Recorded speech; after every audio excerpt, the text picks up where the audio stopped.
ನಮಸ್ಕಾರ, news of ಹಿಂದೂಸ್ತಾನ್ಗೆ ಸ್ವಾಗತ. ನಾನು ಹನುಮ. ರಾಜ್ಯ ರಾಜಕಾರಣದಲ್ಲಿ ಸಂಚಲನವನ್ನು ಮೂಡಿಸಿರುವಂತ ರಾಜೀವ್ ಕಾಗೆ ಅವರ ಪತ್ರ. ಸನ್ಮಾನ್ಯ ರಾಜೀವ್ ಕಾಗೆ ಅವರು ಕಾಂಗ್ರೆಸ್ ಆಡಳಿತಾರೂಢ ಪಕ್ಷದ ಹಿರಿಯ ಶಾಸಕರು, ವಾಯುವ್ಯ ಕರ್ನಾಟಕ ರಸ್ತೆ ಸಾರಿಗೆ ಸಂಸ್ಥೆಯ ಅಧ್ಯಕ್ಷರು, ಹಿರಿಯ ರಾಜಕಾರಣಿಗಳು, ರಾಷ್ಟ್ರಪತಿಗಳಿಗೆ, ಪ್ರಧಾನಿಗಳಿಗೆ, ರಾಜ್ಯಪಾಲರಿಗೆ ಮತ್ತು ಮುಖ್ಯಮಂತ್ರಿಗಳಿಗೆ ಪತ್ರವನ್ನು ಬರೆದಿದ್ದಾರೆ. ಆ ಪತ್ರವನ್ನು ತಮಗೆ ನಾನು ಪ್ರದರ್ಶನ ಮಾಡ್ತಾ ಇದ್ದೇನೆ. ಅವರ ಜೊತೆಗೆ ಸುಮಾರು 10 ಶಾಸಕರು ಕೂಡ ಪತ್ರವನ್ನ ಬರೆದು ಅವರಿಗೆ ಬೆಂಬಲವನ್ನು ಕೂಡ ಕೊಟ್ಟಿದ್ದಾರೆ.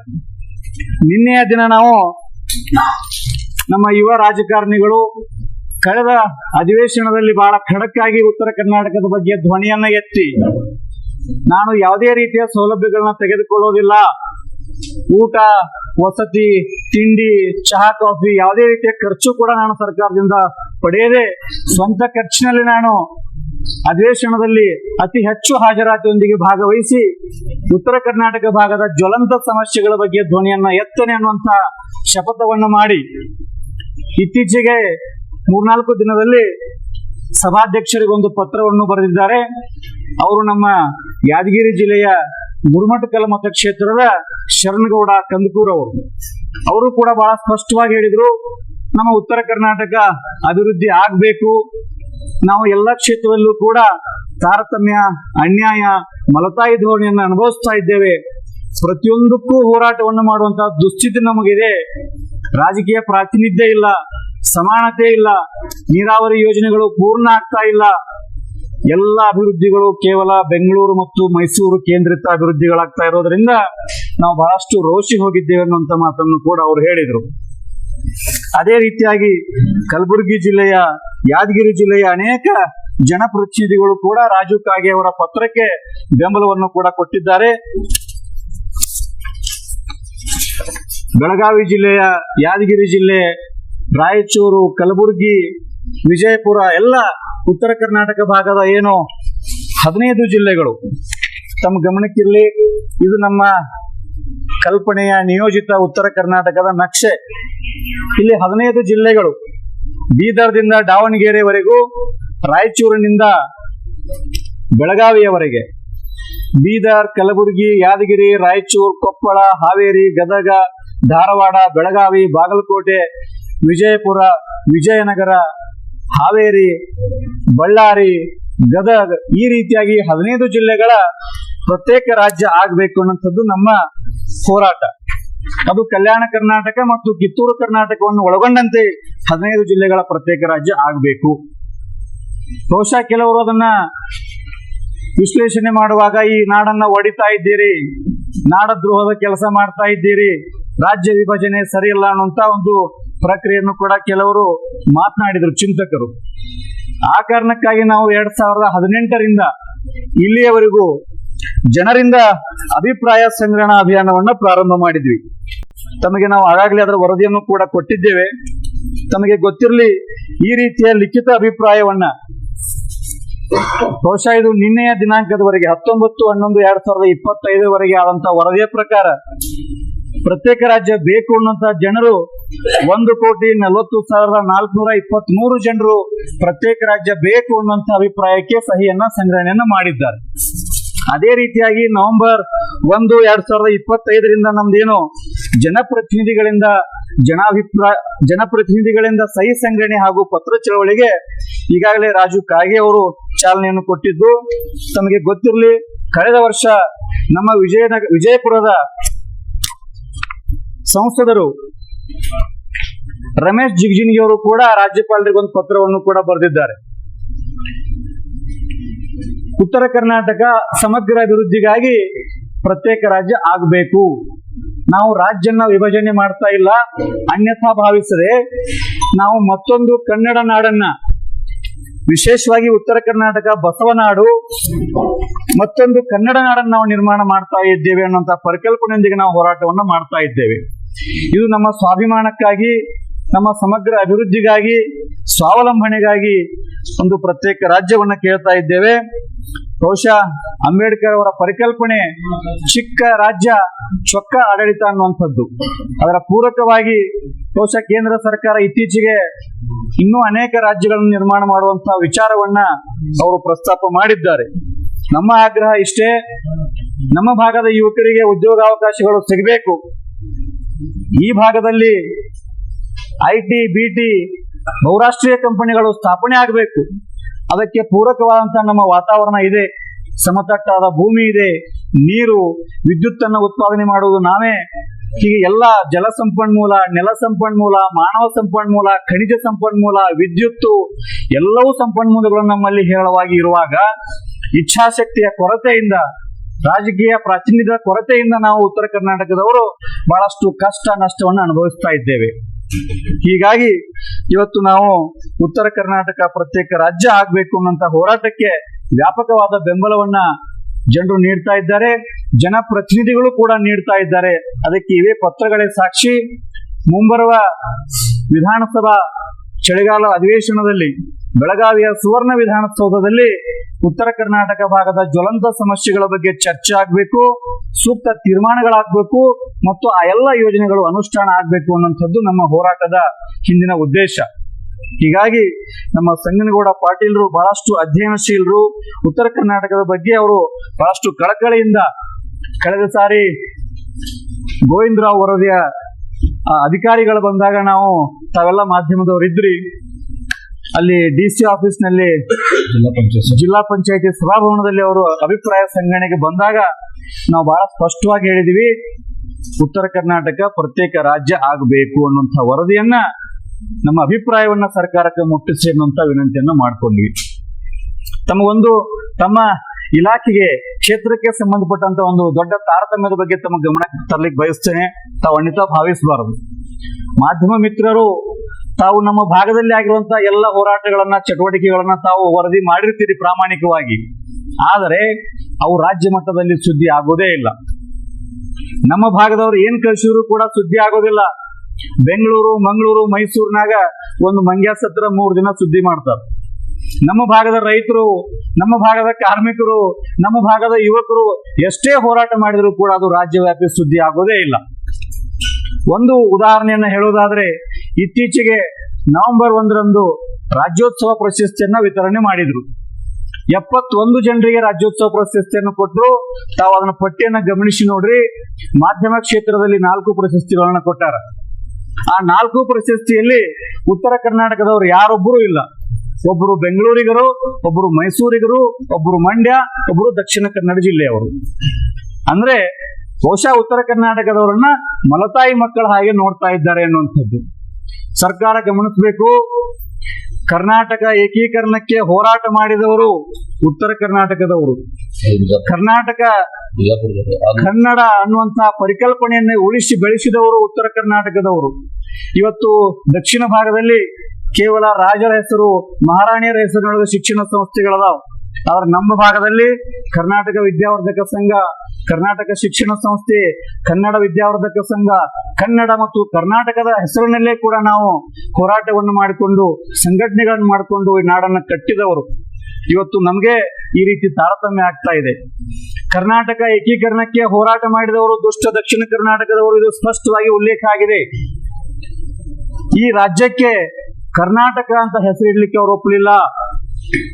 13 ವರ್ಷ ಹೋರಾಟ ಮಾಡಿದಾಗ ಒತ್ತಾಯಕ್ಕೆ ಬಂದು ಅನಿವಾರ್ಯವಾಗಿ ದೇವರಾಜ ಅರಸರು ಈ ರಾಜ್ಯಕ್ಕೆ ಕರ್ನಾಟಕ ಅನ್ನುವಂತ ನಾಮಕರಣವನ್ನು ಮಾಡಿದ್ರು.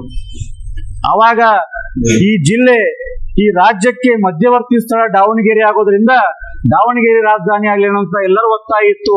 ಆದ್ರೆ ಮೈಸೂರನ್ನ ಭಾಗದವರು ಬೆಂಗಳೂರನ್ನೇ ಅವರು ರಾಜಧಾನಿಯನ್ನಾಗಿ ಮಾಡಿಕೊಂಡ್ರು. ಈ ರೀತಿಯಾಗಿ ಎಲ್ಲರೂ ತಮ್ಮ ಪ್ರಾತಿನಿಧ್ಯವನ್ನ ಸಾಧಿಸಿಕೊಂಡು ಈ ಭಾಗದವರು ಬಹುಶಃ ಅವರ ಕೈಗೊಂಬೆಯಾಗಿ, ಇವರ ಜುಟ್ಟು ಅವರ ಕೈಯೊಳಗದಾವ ಅನ್ನುವಂತ ಮಾತು. ಬಹುಶಃ ಈಗಿನ್ನಾದ್ರೂ ಕೂಡ ಈ ಭಾಗದ ಜನಪ್ರತಿನಿಧಿಗಳು ಧೈರ್ಯವನ್ನು ಮಾಡಬೇಕು, ಗಟ್ಟಿಯಾಗಿ ನಿಲ್ಲಬೇಕು, ಸ್ವಾಭಿಮಾನದಿಂದ ಹೋರಾಟವನ್ನು ಮಾಡಬೇಕು. ನಮ್ಮ ಭಾಗ ಸಂಪದ್ಭರಿತವಾದಂತಹ ನಾಡು. ಕೆಲವರು ವಿಶ್ಲೇಷಣೆಯನ್ನು ಮಾಡಿದ್ರು, ನೀವು ಪ್ರತ್ಯೇಕ ರಾಜ್ಯ ಆದ್ರೆ ನಿಮ್ಮಲ್ಲಿ ಸಂಪನ್ಮೂಲಗಳು ಅದಾವೇನು, ನೀವು ಹೊಟ್ಟೆ ತುಂಬಿಸ್ಕೊಂಡು ಬದುಕ್ತಿರೇನು, ನೀವು ಭಿಕ್ಷುಕರಾಗ್ತೀರಿ, ನೀವು ನಿರ್ಗತಿಕರಾಗ್ತೀರಿ ಅನ್ನುವಂತ ಮಾತನ್ನು ಕೂಡ ಹೇಳಿದ್ರು. ನಾವು ಹೇಳ್ತಾ ಇದ್ದೀವಿ ಸ್ಪಷ್ಟವಾಗಿ, ನಿಮ್ಮ IT-BT ಕಂಪನಿಗಳನ್ನು ಹೊರತುಪಡಿಸಿದರೆ ಉಳಿದ ಎಲ್ಲವೂ ಕೂಡ ನಮ್ಮಲ್ಲಿ ಇವೆ. ಎಲ್ಲ ಸಂಪನ್ಮೂಲಗಳು ನಮ್ಮಲ್ಲಿ ಹೇರಳವಾಗಿವೆ. ನೆಲ ಸಂಪನ್ಮೂಲ, ಜಲ ಸಂಪನ್ಮೂಲ, ಮಾನವ ಸಂಪನ್ಮೂಲ, ಖನಿಜ ಸಂಪನ್ಮೂಲ, ನೈಸರ್ಗಿಕವಾಗಿರ್ಬೇಕಂತ ಎಲ್ಲ ಸಂಪನ್ಮೂಲಗಳು ನಮ್ಮಲ್ಲಿವೆ. ನೀವು ಕೈಗಾರಿಕೆಗಳನ್ನ ಇಲ್ಲಿ ಸ್ಥಾಪನೆ ಮಾಡೋದಿಲ್ಲ. ನಮ್ಮ ಭಾಗದ ಯುವಕರು ಅಲ್ಲಿ ಹೋಗಿ ದುಡಿಬೇಕು. ಇಲ್ಲಿ ಅವರ ಹೆಂಡತಿಯನ್ನು ಬಿಟ್ಟು, ತಂದೆ ತಾಯಿಗಳನ್ನು ಬಿಟ್ಟು, ಮಕ್ಕಳನ್ನು ಬಿಟ್ಟು ಅವರ ಕೊಡುವ ಒಂದು ಸಣ್ಣ ಸಂಬಳಕ್ಕೆ ನಾವು ಅಲ್ಲಿ ಹೋಗಿ ದುಡಿಬೇಕು. ಅದಕ್ಕಾಗಿ ನಾವು ಬೇಡ, ನಿಮ್ಮ ಪ್ರತ್ಯೇಕ ರಾಜ್ಯವನ್ನು ನಿರ್ಮಾಣ ಮಾಡಿಕೊಂಡು ಕೈಗಾರಿಕೆಗಳನ್ನ ಸ್ಥಾಪನೆ ಮಾಡ್ಕೋಬಹುದು ಅನ್ನೋಂಥದ್ದು. ಈ ರಾಜ್ಯಕ್ಕೆ ಬೇಕಾದಂತ ವಿದ್ಯುತ್ತನ್ನ ಉತ್ಪಾದನೆ ಮಾಡೋರು ನಾವು. ನೀವು ಕಾವೇರಿ ನದಿಯನ್ನ ಜೀವ ನದಿ ಅಂತ ಕರಿತೀರಿ, ಆದ್ರೆ ಕಾವೇರಿಗಿಂತಲೂ ನಮ್ಮ ಕೃಷ್ಣೆ 3 ಪಟ್ಟು ದೊಡ್ಡದೈತಿ. ನಿಜವಾದ ಕನ್ನಡ ನಾಡಿನ ಜೀವ ನದಿ ನಮ್ಮ ಕೃಷ್ಣಾ ನದಿ. ನೀವು ಮಂಡ್ಯ ನಗರವನ್ನ, ಮಂಡ್ಯ ಜಿಲ್ಲೆಯನ್ನ ಸಕ್ಕರೆ ನಾಡು ಅಂತ ಕರಿತೀರಿ. ನಿಮ್ಮ ಮಂಡ್ಯ ಜಿಲ್ಲೆಯೊಳಗೆ ಕೇವಲ 3 ಫ್ಯಾಕ್ಟರಿಗಳದಾವ. ನಮ್ಮ ಉತ್ತರ ಕರ್ನಾಟಕದಲ್ಲಿ 61 ಫ್ಯಾಕ್ಟರಿಗಳದಾವ. ಒಟ್ಟು 71 ಫ್ಯಾಕ್ಟರಿಯಲ್ಲಿ ಉತ್ತರ ಕರ್ನಾಟಕದಲ್ಲಿ 61 ಫ್ಯಾಕ್ಟರಿ ಇದ್ದಾಗ್ಯೂ ಕೂಡ ನೀವು ಸಕ್ಕರೆ ನಾಡು ಮಂಡ್ಯಾನ ಅಂತ ಕರಿತೀರಿ ಅಂತಂದ್ರೆ ಬಹುಶಃ ನೀವು ವಾಸ್ತವಾಂಶವನ್ನ ಅರಿತುಕೊಂಡು ಗೌರವಿಸುವಂತ ಪ್ರಜ್ಞೆ ನಿಮ್ಮಲ್ಲಿಲ್ಲ. ಕೆಂಪೇಗೌಡನ ನೀವು ನಾಡಪ್ರಭು ಅಂತ ಕರಿತೀರಿ. ಒಂದು ನಗರವನ್ನ ನಿರ್ಮಾಣ ಮಾಡಿದಂತ ಒಬ್ಬ ಪಾಳೆಗಾರನಿಗೆ ನೀವು ನಾಡಪ್ರಭು ಅನ್ನೋದಾದ್ರೆ, ಈ ದೇಶಕ್ಕೆ ಸ್ವಾತಂತ್ರ್ಯಕ್ಕಾಗಿ ಹೋರಾಟ ಮಾಡಿದಂತ ಸಂಗೊಳ್ಳಿ ರಾಯಣ್ಣ ಯಾರು? ಬ್ರಿಟಿಷರ ವಿರುದ್ಧ ಕೆಚ್ಚೆಯಿಂದ ಹೋರಾಟ ಮಾಡಿದಂತ ಸಿಂಧೂರ ಲಕ್ಷ್ಮಣ ಯಾರು? ಈ ಅನೇಕ ಮಹಾನ್ ಪುರುಷರು ನಮ್ಮ ಭಾಗದೊಳಗದಾರ. ಅದಕ್ಕೆ ದಯಮಾಡಿ ಈ ರೀತಿಯ ಸಾಂಸ್ಕೃತಿಕ ತಾರತಮ್ಯ, ಶೈಕ್ಷಣಿಕ ತಾರತಮ್ಯ, ಎಲ್ಲ ಭಾಗಗಳು ಕೂಡ ತಾರತಮ್ಯ, ಅನ್ಯಾಯವನ್ನು ಸಹಿಸಲಾರದೆ ನಾವು ಸ್ವಾಭಿಮಾನದಿಂದ ಬದುಕ್ತೀವಿ. ಬಹುಶಃ ನಿಮ್ಮಲ್ಲಿ ಆದಾಯ ಬೆಂಗಳೂರಿಗೆ ಹೆಚ್ಚು ಇರಬಹುದು. ಅಫ್ಕೋರ್ಸ್, ಅದು ಒಂದು ರಾಜಧಾನಿ ಅಂದಮೇಲೆ ಅದಕ್ಕೊಂದು ಆದಾಯ ಹೆಚ್ಚು ಇರ್ತದೆ. ಅದು ವಿಶೇಷವಾಗಿ ನಾವು ಅಲ್ಲಿ ಹೋಗಿ, ಇಲ್ಲಿಂದ ನಾವು ಅಲ್ಲಿ ಬಸ್ ಚಾರ್ಜ್ ಖರ್ಚು ಮಾಡ್ಕೊಂಡು ಹೋಗಿರ್ತೀವಿ, ಅಲ್ಲಿ ಓಡಾಡ್ತೀವಿ, ಅಲ್ಲಿ ರೂಮ್ ಮಾಡ್ಕೊಂಡಿರ್ತೀವಿ ಅಂತ ತಿಳ್ಕೊಂಡ್ರೆ ನಿಮ್ಮ ಆದಾಯ ಹೆಚ್ಚಿಗಾಗೈತೆ ಹೊರತು ಅದು ಬೆಂಗಳೂರಿಗರದ್ದಲ್ಲ. ನಿಮ್ಮ ದಕ್ಷಿಣ ಕರ್ನಾಟಕದ ಆದಾಯದಲ್ಲಿ ನಮ್ಮ ಉತ್ತರ ಕರ್ನಾಟಕದವರ ಪಾಲೈತೆ ಹೊರತು ನಮ್ಮ ಉತ್ತರ ಕರ್ನಾಟಕದಲ್ಲಿ ನಿಮ್ಮ ಯಾವುದೇ ರೀತಿಯ ಆದಾಯದಲ್ಲಿ ಹೆಚ್ಚಾಗುವಂತ ಪಾಲುಗಾರಿಕೆ ಇಲ್ಲ. ನೀವು ಯಾರು ಒಬ್ರು ಇಲ್ಲಿ ಬರೋದಿಲ್ಲ. ಉದಾಹರಣೆಗೆ, ಬೆಳಗಾವಿಯ ಸುವರ್ಣ ವಿಧಾನಸೌಧಕ್ಕೆ 10 ಕಚೇರಿಗಳನ್ನ ಸ್ಥಳಾಂತರ ಮಾಡಲಿಕ್ಕೆ ಬಿಜೆಪಿ ಸರ್ಕಾರ 2019ರಲ್ಲಿ ಆದೇಶ ಮಾಡಿದ್ರ ಯಾವ ಒಬ್ಬ ಅಧಿಕಾರಿ ಕೂಡ ಬರಲಿಲ್ಲ. ಅಂದ್ರೆ ಬಹುಶಃ ನಮ್ಮ ಭಾಗದವರಿಗೆ ಇಲ್ಲಿ ಅವ್ರಿಗೆ ಯಾವುದೇ ರೀತಿಯ ಸೌಲಭ್ಯಗಳು ಇಲ್ಲ ಅನ್ನುವಂಥದ್ದಾಗ್ಲಿ, ಅಥವಾ ಇಲ್ಲಿ ಅಭಿವೃದ್ಧಿ ಆಗಬಾರದು ಅನ್ನುವಂಥದ್ದಾಗ್ಲಿ ಉದ್ದೇಶಪೂರ್ವಕ ತಾರತಮ್ಯವನ್ನು ಮಾಡ್ತಾ ಇದ್ದಾರೆ. ನಾವು ಬಹಳ ಸ್ಪಷ್ಟವಾಗಿ ಹೇಳ್ತಾ ಇದ್ದೇವೆ. ಇವತ್ತೇನು ರಾಜು ಕಾಗೆ ಅವರು ಒಂದು ಹೆಜ್ಜೆಯನ್ನು ಇಟ್ಟಿದ್ದಾರೆ, ಚಳವಳಿಯನ್ನ ಪ್ರಾರಂಭ ಮಾಡಿದ್ದಾರೆ. ಅವರೊಟ್ಟಿಗೆ ಈ ಭಾಗದ ಎಲ್ಲ 15 ಜಿಲ್ಲೆಗಳ ಶಾಸಕರು, ಸಂಸದರು, ವಿಧಾನ ಪರಿಷತ್ ಸದಸ್ಯರು ಮತ್ತು ರಾಜ್ಯಸಭಾ ಸದಸ್ಯರು ಅವರನ್ನ ಬೆಂಬಲಿಸಬೇಕು ಅನ್ನುವಂತ ವಿನಂತಿಯನ್ನು ಮಾಡಿಕೊಂಡು, ಮತ್ತೆ ಉಳಿದ ವಿಷಯವನ್ನ ನಮ್ಮ ಹಿರಿಯರು ಮಾತಾಡಲಿ ಅಂತ ತಿಳ್ಕೊಂಡು ಅವರಲ್ಲಿ ವಿನಂತಿ ಮಾಡ್ಕೊತಾ ಇದ್ದೇನೆ.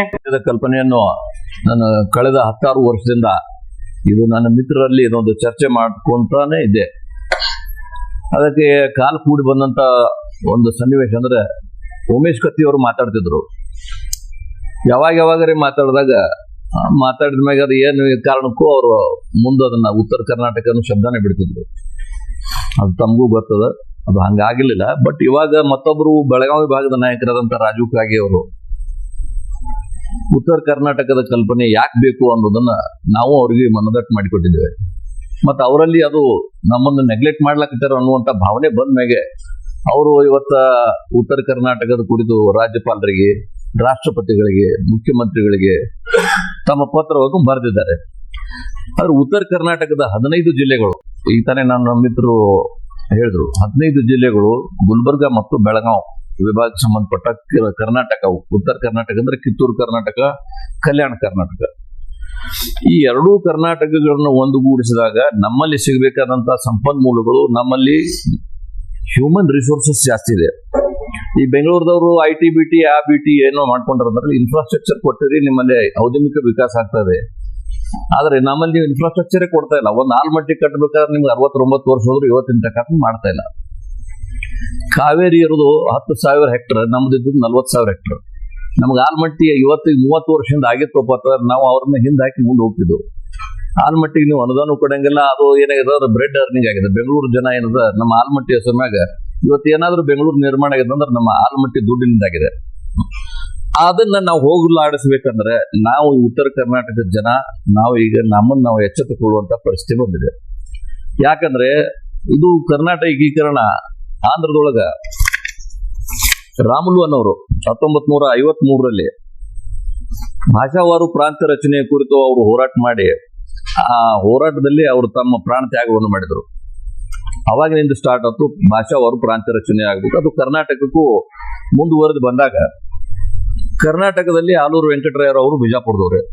ಈಗ ನಾವೇನು ಇವತ್ತು ಹುಟ್ಟು ಹಾಕಲಕತ್ತು ಪ್ರತ್ಯೇಕ ಅವರು ಏಕೀಕರಣ ಮಾಡ್ಲಕ್ ಹುಟ್ಟು ಹಾಕಿದ್ರು. ನಾವು ಈ ರಾಜ್ಯ ವಿಭಜನೆಯಾಗಿ ಪ್ರತ್ಯೇಕ ಕರ್ನಾಟಕ ಆಗ್ಬೇಕು ಹುಟ್ಟು ಹಾಕೋರು ಬಿಜಾಪುರದವ್ರೆ. ತಮ್ಮೆಲ್ಲರ ಗಮನಕ್ಕೆ ಇರಬೇಕು. ಅಲ್ಲದೆ ಮಾಧ್ಯಮ ಮಿತ್ರರಲ್ಲಿನೂ ಸದ್ಯಕ್ಕೆ ನಮ್ಮ ಉತ್ತರ ಕರ್ನಾಟಕದ ಸುದ್ದಿಗಳನ್ನು ಈ ಸ್ಟೇಟ್ ಲೆವೆಲ್ ಚಾನಲ್ಸ್ ಏನದಾವ್ ನಾವ್ ಏನೇ ಕಳ್ಸಿದ್ರು ಅವ್ರು ಸುದ್ದಿ ಹಾಕೋದಲ್ಲ. ನಾವೇ ಕೇಳ್ಬೇಕು ನಮ್ದು ಏನ್ ಸುದ್ದಿ ಬಂದದೇನ್ರಿ ಸುದ್ದಿ ಬಂದದೇನ್ರಿ ಅಂತೇಳಿ. ನಮ್ಮ ಸುದ್ದಿ ಅಂದ್ರೆ ಅವ್ರಿಗೆ ಯಾವ್ದು ನಮ್ಮ ಆಡು ಭಾಷೆದೊಳಗೆ ಮಾತಾಡೋದು ಬೇಡ. ಆದರೆ ನಮ್ಮ ಸುದ್ದಿಗಳನ್ನ ಅವ್ರು ಹಾಕ್ಲಕ್ಕ ಅವ್ರು ತಾರತಮ್ಯ ಮಾಡ್ತಾರಂತಂದ್ರೆ ನಾವ್ಯಾಕೆ ಅವ್ರ ಜೊತೆಗೆ ಕೂಡ್ಬೇಕು? ಔದ್ಯಮಿಕ ವಿಕಾಸ ಆಗ್ಬೇಕಂತ ನಮ್ಮಲ್ಲಿನೂ ಬರ್ಬೇಕಂದ್ರೆ ಬೆಳಗಾವಿ ನಮ್ಮಲ್ಲಿ 2ನೇ ರಾಜಧಾನಿ ಮಾಡಿದ್ರಿ, ಸುವರ್ಣಸೌಧ ಮಾಡಿದ್ರಿ. ಎದ್ರ ಸಂಬಂಧ ಮಾಡಿದ್ರಿ?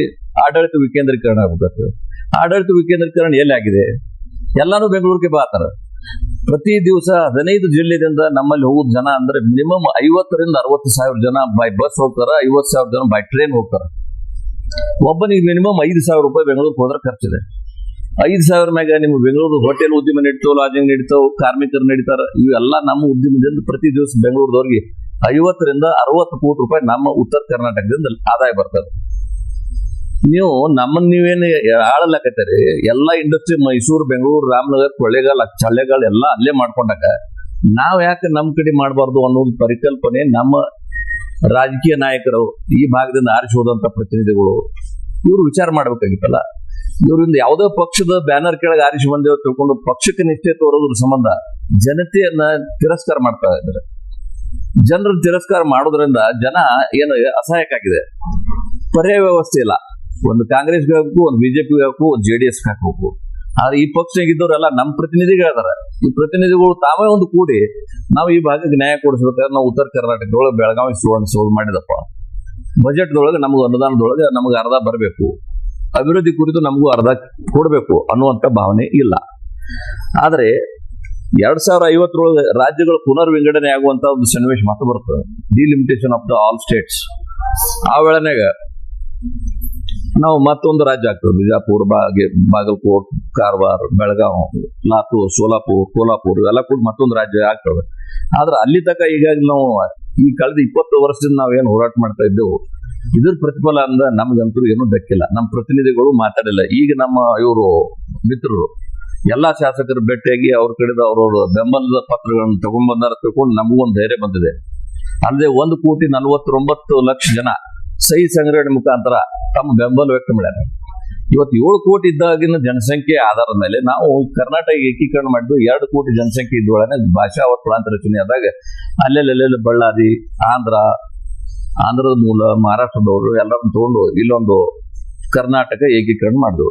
ಇವತ್ತು 7 ಕೋಟಿ ಆದ್ರೂ ಜೊತೆಗೆ ನೀವು ಎಲ್ಲಾನು ಬೆಂಗಳೂರಿಗೆ ಬಾತೀರಿ, ಮೈಸೂರಿಗೆ ಬಾತೀರಿ ಅಂದ್ರೆ ನಮ್ಗೆ ಎಷ್ಟು ತ್ರಾಸ ಆಗ್ತದೆ ಅನ್ನೋದು ಯಾರು ವಿಚಾರ ಮಾಡ್ಯಾರ? ಯಾವ ಪ್ರತಿನಿಧಿನೂ ವಿಚಾರ ಮಾಡಿಲ್ಲ. ಹಳಿ ಮೈಸೂರು ಭಾಗದವ್ರೆ ಮುಖ್ಯಮಂತ್ರಿ ಆಗೋರವ್ರೆ, ಗೃಹ ಮಂತ್ರಿ ಆಗೋರವ್ರೆ, ಎಲ್ಲಾ ಖಾತೆಗಳು ಎಲ್ಲ ಅವ್ರ ಕಡೆ ಮೇಜರ್ ಖಾತೆಗಳು. ನಮಗೇನು ಉಳಿದದ್ದು ಅಂದ್ರೆ ಮೀನುಗಾರಿಕೆ, ಬಂದರು, ಪಶುಸಂಗೋಪನೆ, ತೋಟಗಾರಿಕೆ, ರೇಷ್ಮೆ, ಕೆಲಸಕ್ಕೆ ಬರ್ಲಾರ್ದ ಖಾತೆಗಳನ್ನ ಕೊಟ್ಟು ಇವ್ರು ಒಂದು ಕಾರ್ ಕೊಟ್ಟು ತಿರ್ಗಾಡಿಸ್ಬೇಕಂದ್ರೆ ಇವ್ರು ಆತಂಕಗಳು ಕೆಳಗೆ ನೋಡಂಗಲ್ಲ. ನಾ ಮಂತ್ರಿ ಆಗಿನ ಮಂತ್ರಿ ಆಗಿನ ತಿಳ್ಕೊಂಡು ಸರ್ಕಾರದೊಳಗ ನಮ್ಮ ಕಡೆ ಬಿಜೆಪಿ ಹೋದ್ರು, JDSನಾಗೂ ಹೋದ್ರು, ಕಾಂಗ್ರೆಸ್ ನಿಂದ ಹೋಗ್ಯಾರ. ಹೋದ್ಮ್ಯಾಗ ಈ ಭಾಗಕ್ಕೆ ಅನುದಾನ ತರಬೇಕಂತ ನಾವೆಲ್ಲರೂ ಕೂಡ್ಬೇಕು ಅನ್ನುವಂತ ಭಾವನೆ ಇವ್ರ ಬಗ್ಗೆ ಬರ್ಲಾರ್ದ ಕಾರಣಕ್ಕಾಗಿ ಆಗಿದೆ. ಇಲ್ಲಾಂದ್ರೆ ಅವ್ರು ಬೆಂಗಳೂರು ಮೈಸೂರದವ್ರು ತಾವಾಗೆ ಮಣಿತಿದ್ರು. ಈಗ ನೋಡ್ರಿ 2020 ನಂತರ ದೇಶದೊಳಗೆ ಮತ್ತೆ ಹೊಸ 5 ರಾಜ್ಯಗಳು ಹುಟ್ಟಿದ್ವು. ಒಂದೇದ್ದು ರಾಜ್ಯ ಅಂದ್ರೆ ಛತ್ತೀಸ್ಗಢ, ಉತ್ತರಾಖಂಡ್, ತೆಲಂಗಾಣ. ಆಂಧ್ರದೊಳಗೆ ಹುಟ್ಟು, ಆಂಧ್ರ ಅಂಡ್ ತೆಲಂಗಾಣ. ಛತ್ತೀಸ್ಗಢ ಉತ್ತರಾಖಂಡ ಇವೆರಡು ಅದು. ಆನಂತರ ಜಮ್ಮು ಕಾಶ್ಮೀರ 2019 ಒಂದು ಸ್ಟೇಟ್ ಟೆರಿಟರಿ ಇದ್ದದ್ದು ಅದನ್ನು ರಾಜ್ಯದ ಮಾನ್ಯತೆ ಮಾಡಿದ್ರು. 5 ರಾಜ್ಯಗಳು ರಚನೆ ಯಾಕಂದ್ರೆ ಆಡಳಿತ ವಿಕೇಂದ್ರೀಕರಣ ಆಗಿ ಜನರಿಗೆ ಸೌಲಭ್ಯ ತಲುಪಲಿ ಅನ್ನೋ ಉದ್ದೇಶಕ್ಕಾಗಿ ಮಾಡಿದ್ದಾರೆ. ಅದ್ರೊಳಗೆ ನಾವು ಕರ್ನಾಟಕದವ್ರು ಯಾಕೆ ಬರಂಗಿಲ್ಲ? 7 ಕೋಟಿ ಜನಸಂಖ್ಯೆ ಆದ್ರೂ ನಾವು ಇಲ್ಲೇ ಅದೇವು. ಉದಾಹರಣಾರ್ಥವಾಗಿ ಹೇಳ್ತೀನಿ, ಎರಡನೇದು ಅಟ್ಲೀಸ್ಟ್ ನಮ್ಗ ನೀವು ಪ್ರತ್ಯೇಕ ರಾಜ್ಯ ಮಾಡಾಕ ನಾವು ಇವತ್ತಂತೂ ಹಕ್ಕಿಗೆ ನಾವು ಮಂಡನೆ ಮಾಡ್ಲಾಕತ್ತೇವು, ಇದು ಸಕ್ಸಸ್ ಆಗ್ತೇವೆ. ಎರಡನೇ ರಾಜಧಾನಿ ಅಂತ ನಮ್ಮ ಮಹಾರಾಷ್ಟ್ರದವ್ರು ನೋಡ್ರಿ, ಮುಂಬೈನಾಗೂ ಒಂದು ರಾಜಧಾನಿ ಅದ, ಸೆಕೆಂಡ್ ರಾಜಧಾನಿ ನಾಗ್ಪುರ್ನಾಗ ಮಾಡ್ತಾರ, ಸೆಕೆಂಡ್ ಕ್ಯಾಪಿಟಲ್. ಆಡಳಿತ ಯಾರು ನಾಗ್ಪುರ್ ಭಾಗದ ಜನ ಅಲ್ಲಿ ಮುಂಬೈಗೆ ಹೋಗಂಗಿಲ್ಲ. ಮತ್ ನಾವು ಎಲ್ಲರೂ ಬೆಂಗಳೂರಿಗೆ ಬರ್ತದ, ನಾವ್ಯಾಕೆ ಬರ್ಬೇಕು? ಇದನ್ನೆಲ್ಲಾ ಜನರ ಮುಂದೆ ನಾವು ಈ ವಿಷಯ ಗಮನಕ್ಕೆ ತಂದಾಗ ಜನ ನಮ್ಗೆ ಬೆಂಬಲಕ್ಕಾಗಿ 1,49,00,000 ಜನ ನಮ್ ಬೆಂಬಲಕ್ಕೆ ಬಂದ್ ನಿಂತಿದ್ದಾರೆ. 56ರಲ್ಲಿ ಆಲೂರು ವೆಂಕಟರಾಯರು ಈ ಕರ್ನಾಟಕ ಏಕೀಕರಣ ಜನರ 2 ಕೋಟಿ ಜನ ಕನ್ನಡಿಗರದಾರ, ಈ ಕನ್ನಡಿಗರನ್ನು ಕೂರ್ಸೊಂದು ರಾಜ್ಯ ಮಾಡ್ಬೇಕು ಅಂತ ಹೇಳಿ ಕಲ್ಪನೆ ಮಾಡಿದಕ್ಕಾಗಿ ಇದೊಂದು ಕರ್ನಾಟಕ ಏಕೀಕರಣ ಆಯ್ತು. ಬಟ್ ಬರೀ ಭಾಷೆದಿಂದ ನಮ್ಮ ಹೊಟ್ಟೆ ತುಂಬಂಗಿಲ್ಲ. ಉದ್ಯೋಗ ಸೃಷ್ಟಿ ಆಗ್ಬೇಕು, ಬಡತನ ನಿರ್ಮೂಲನೆ ಆಗ್ಬೇಕು, ಕೃಷಿ ಕ್ಷೇತ್ರದೊಳಗೆ ನಾವು ಸಾಧನೆ ಮಾಡ್ಬೇಕು. ಈ ಎಲ್ಲಾ ಬರೀ ಕ್ಷೇತ್ರಗಳಲ್ಲಿ ನೋಡಿದಾಗ ನಾವು ಎಷ್ಟು ಹಿಂದೆ ಉಳಿದೇವು ಅಂದ್ರೆ ಹಳೆ ಮೈಸೂರದವ್ರಿಗೆ ನಮ್ಗೆ 40 ವರ್ಷ ಹಿಂದೆ. ಆ ಕಾರಣಕ್ಕಾಗಿ ನಾವು ಪ್ರತ್ಯೇಕ ರಾಜ್ಯ ಅಸ್ತಿತ್ವಕ್ಕೆ ಬರಲೇಬೇಕು ಅನ್ನುವಂತ ಹೋರಾಟ ನಾವ್ ಇವತ್ತು ಬಿಜಾಪುರದಿಂದ ಏನದ ಏಕೀಕರಣ ಮಾಡ್ಲಾಕ ಸ್ಟಾರ್ಟ್ ಮಾಡ್ಯಾರ. ಈಗ ನಾವು ಪ್ರತ್ಯೇಕ ರಾಜ್ಯ ಹೋರಾಟ ಇಲ್ಲಿದಿಂದ ಸ್ಟಾರ್ಟ್ ಮಾಡ್ತೀವಿ ಅಂತ ಹೇಳಿ ಪ್ರತ್ಯೇಕ ಮೈಸೂರು ರಾಜ್ಯ ರಚನೆಗೆ ಒತ್ತಾಯ ಮಾಡಿದ್ದಾರೆ. ಒಂದು ಸಮಿತಿ ಮಾಡ್ಕೊಂಡಾರ, ಅವ್ರಿಗೆ ಮೈಸೂರು ರಾಜ್ಯ ಬೇಕಂತ. ಅದಕ್ಕೆ ನಾವು ಸ್ವಾಗತ ಮಾಡ್ತೀವಿ, ಅದಕ್ಕೆ ನಾವು ಬೆಂಬಲಿಸ್ತೀವಿ. ಅವರು ಪ್ರತ್ಯೇಕ ರಾಜ್ಯ ಮಾಡ್ಕೊಳ್ಳಿ, ನಾವು ಪ್ರತ್ಯೇಕ ರಾಜ್ಯವನ್ನು ಮಾಡ್ಕೊಂಡು ನಾವು ನಮ್ಮ ಅಭಿವೃದ್ಧಿಯನ್ನು ಮಾಡ್ಕೋತೀವಿ. ಜಿಲ್ಲೆಯೊಳಗ ಸಿದ್ದು ಸೌದಿ ಅವರು, ಜಗದೀಶ್ ಶಿವಯ್ಯ ಗುಡುಗುಂಟಿ ಅವರು, JT ಪಾಟೀಲ್ರು, ಕಾಶ್ಯಪ್ನವರು, ವಿಜಯಾನಂದ್ ಅವರು. ವಿಜಯಪುರ ಜಿಲ್ಲೆಯೊಳಗ ಬಸವನಗೌಡ ಪಾಟೀಲ್ ಯತ್ನಾಳ್ ಅವರು, ಯಶವಂತರಾಯಗೌಡ ಪಾಟೀಲ್ರು ಕೂಡ ಇದ್ರ ಬಗ್ಗೆ ಬಹಳ ಸ್ಪಷ್ಟವಾಗಿ ಹೇಳಿದ್ರು. ಆಮೇಲೆ ಕಲಬುರಗಿ ಜಿಲ್ಲೆಯೊಳಗ ಡಾಕ್ಟರ್ ಅವಿನಾಶ್ ಉಮೇಶ್ ಜಾಧವ್ ಅವರು, ಅಲ್ಲಂ ಪ್ರಭು ಪಾಟೀಲ್ರು. ಯಾದಗಿರಿ ಜಿಲ್ಲೆಯಲ್ಲಿ 4 ಜನ ಶಾಸಕರು, 4 ಜನ ಕೂಡ ಅವರು ಸಂಪೂರ್ಣವಾಗಿ ಬೆಂಬಲವನ್ನು ಕೊಟ್ಟಾರ. ರಾಜಾ ವೇಣುಗೋಪಾಲ್ ನಾಯಕ್ ಅವರು, ಶಾಪುರ್ ಮತಕ್ಷೇತ್ರದ ಶಾಸಕರು, ಶಾಪುರದ ಶರಣಬಸಪ್ಪ ದರ್ಶನಾಪುರ್ ಅವರು, ಯಾದಗಿರಿಯ ಚೆನ್ನಾರೆಡ್ಡಿ ಪಾಟೀಲ್ ಅವರು, ಗುರ್ಮಿಟ್ಕಲದ ಶರಣಗೌಡ ಕಂಕೂರ್ ಅವರು. ಬೀದರ್ ಜಿಲ್ಲೆಯಲ್ಲಿ ಶರಣು ಸಲಗರ್ ಅವರು, ಡಾಕ್ಟರ್ ಶೈಲೇಂದ್ರ ಬೆಲ್ದಾಳೆ ಅವರು. ಆಮೇಲೆ ರಾಯಚೂರು ಜಿಲ್ಲೆಯಲ್ಲಿ ಬಸವನಗೌಡ ದದ್ದಲ್ ಅವರು, ಹಂಪನಗೌಡ ಬಾದರ್ಲಿ ಅವರು. ಇನ್ನು ಕೊಪ್ಪಳ ಜಿಲ್ಲೆಯಲ್ಲಿ ಜನಾರ್ದನ್ ರೆಡ್ಡಿ ಅವರು, ಬಸವರಾಜ ರಾಯರೆಡ್ಡಿ ಅವರು, ಕೆ ರಾಘವೇಂದ್ರ ಹಿಟ್ನಾಳ್ ಅವರು. ಗದಗ ಜಿಲ್ಲೆಯಲ್ಲಿ ಗುರುಪಾದಗೌಡ ಸಂಗನಗೌಡ ಪಾಟೀಲ್ರು, ಡಾಕ್ಟರ್ ಚಂದ್ರು ಲಮಾಣಿ ಅವರು. ಧಾರವಾಡ ಜಿಲ್ಲೆಯಲ್ಲಿ ವಿನಯ್ ಕುಲಕರ್ಣಿ ಅವರು, ಮಹೇಶ್ ತೆಂಗಿನಕಾಯಿ ಅವರು, ಅರವಿಂದ್ ಬೆಲ್ಲದವರು. ಉತ್ತರ ಕನ್ನಡ ಜಿಲ್ಲೆಯಲ್ಲಿ ದಿನಕರ್ ಕೇಶವ್ ಶೆಟ್ಟಿ ಅವರು, ಭೀಮಣ್ಣ ನಾಯಕ್ ಅವರು. ಹಾವೇರಿ ಜಿಲ್ಲೆಯಲ್ಲಿ ಶ್ರೀನಿವಾಸ್ ಮಾಣೆ ಅವರು, ಪ್ರಕಾಶ್ ಕೋಳಿವಾಡ್ ಅವರು. ವಿಜಯನಗರ ಜಿಲ್ಲೆಯಲ್ಲಿ ನೇಮಿರಾಜ್ ನಾಯಕ್ ಅವರು, ಶ್ರೀನಿವಾಸ್ NT ಅವರು, ಅಂದ್ರೆ ಕೂಡ್ಲಿಗಿ ಮತಕ್ಷೇತ್ರದವರು. ಬಳ್ಳಾರಿ ಜಿಲ್ಲೆಯಲ್ಲಿ ನಾರಾ ಭರತ್ ರೆಡ್ಡಿ ಅವರು. ಈ ರೀತಿಯಾಗಿ ಉತ್ತರ ಕರ್ನಾಟಕ ಭಾಗದ ಎಲ್ಲ ಜಿಲ್ಲೆಗಳಿಗೂ ಕೂಡ ನಾವು ಅವರನ್ನು ಭೇಟಿಯಾಗಿ ಅವರ ಕಡೆಯಿಂದ ಬೆಂಬಲವನ್ನ ಪಡೆದುಕೊಂಡಿದ್ದೇವೆ. ನಿರಂತರ ಸುದ್ದಿಗಾಗಿ ನೋಡ್ತಾ ಇರಿ ನ್ಯೂಸ್ ಆಫ್ ಹಿಂದೂಸ್ತಾನ್.